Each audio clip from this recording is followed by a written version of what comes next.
Well, let's talk about two guys on the same team here.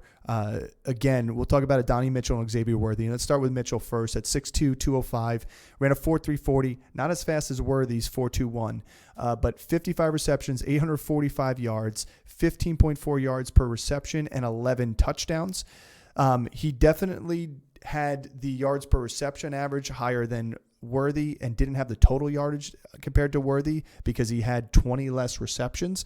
But Adonai Mitchell, ex-UGA player, I got to watch him at UGA over a couple of seasons, had a couple injuries that sidelined him at UGA, decided to transfer, got into a situation for a team that did pass the ball more and highlighted him. I think it was a good move for him career-wise and in college. But this guy's a real deal. He was an alpha type receiver there. He is a X-style receiver. He is somebody who's going to go to a team, bring you size, bring you wingspan, bring you catchability that you're looking for as a good wide receiver 2 option. He reminds me of a T. Higgins type of receiver. So here's my Pickens comp. Yep. Is him. He is really good at making the acrobatic catch. The hard catches. But what he's not good at, and what he really needs to improve on, is he's, for as physical as he is and he perceives, he's not very good at contested catches. And so he'll make the acrobatic catch and bend and catch it on the sideline, catch balls behind him. He'll make all those great, flashy, highlight reel plays. But when it comes to the 50-50 balls, for a guy his size, he's not that great at. And that's surprising from him. I do think, he's another one of these guys that's going to end up as a really good number 2 on someone's team. But I don't in terms of fantasy relevance, these really good number 2s on teams are important. So that we're not just like shading and shoving them to the side by saying that. There's going to be fantasy relevance. There's going to be fantasy impact from these guys. Like, these are the guys that you definitely want to have your ear to the floor on draft day and be watching very closely, because if they go to a team where it's there, you want to jot your notes down and say, I don't want to miss him in my draft. Yeah, I mean, I can see any of these guys. I mean, one of these guys is going to end up slipping to the Steelers, and these are great fits for him. And like either one of these guys that we just talked about are great fits for the Steelers.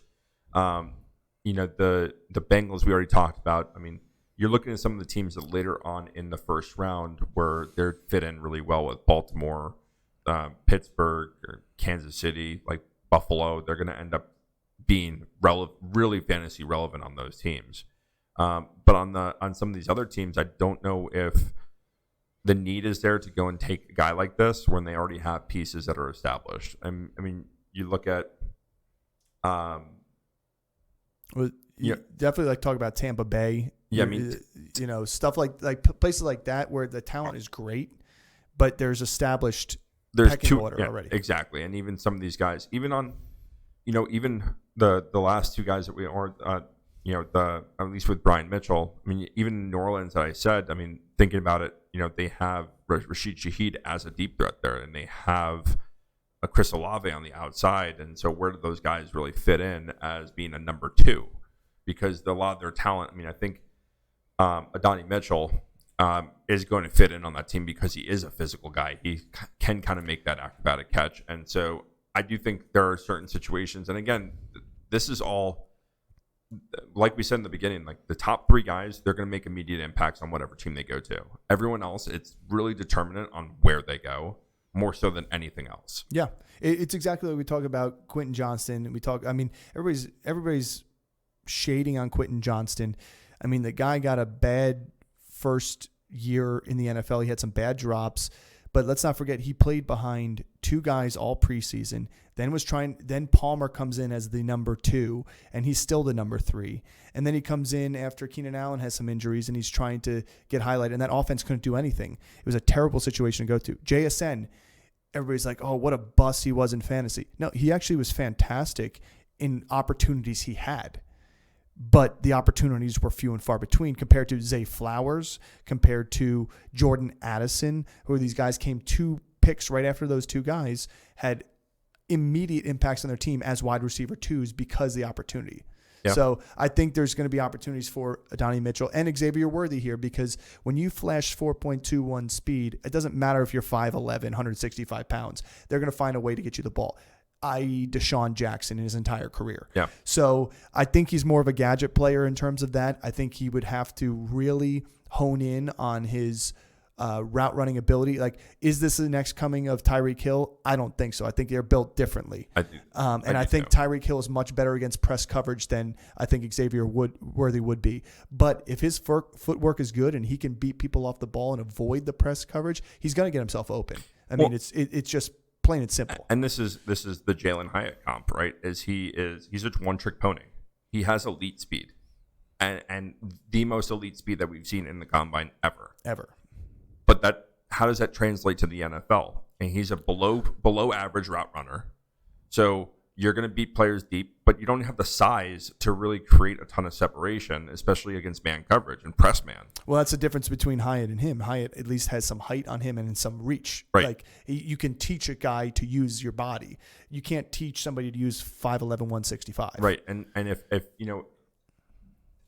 the size is, and I know last year we talked about, I don't care about these size. We had two guys come in with Tank Dell and with Josh Downs, where I was like, I don't care about their size. But those guys were posting up over 100 receptions in college and 1,400 yards in college. Yeah.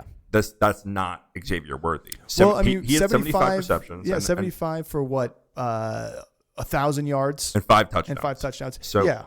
So that just shows you separation in the red zone is difficult for him. Right.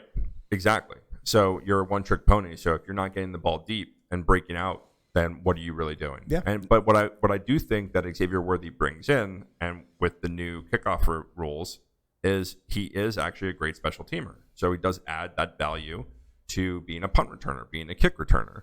And you have that elite kind of speed where if you break a seam, you're going to be gone. Mm-hmm. So I do think that there's value. I think Xavier Worthy's route running ability and his unpolished receiver traits is going to drop him out of the first round, in my opinion. With his speed, it's going to be hard for teams to do that. Exactly. I think the 4-2-1 they see, it's sticker shock. And let's just do a quick recent history callback on two players that gave that sticker shock at the combine. John Ross, who really had a fizzled out career from the start, and Henry Ruggs, who's in jail. But even before he went to jail, he lived his life very fast and very furiously. Before he went to jail, he had maybe one or two really like good flashy games, and then kind of just was that. He just had speed, but when you can't put the pieces together, that's my concern with Worthy. Do I think he's better receiver than Henry Ruggs? I think so. A better receiver than Ross? Yes, because those guys were literally drafted for their speed, pure and simple. And they weren't used on special teams like they should have been. Right. They were used for their slot receivers. I mean, Ruggs did it at Alabama, but he had pieces around him to help him get open. Right. So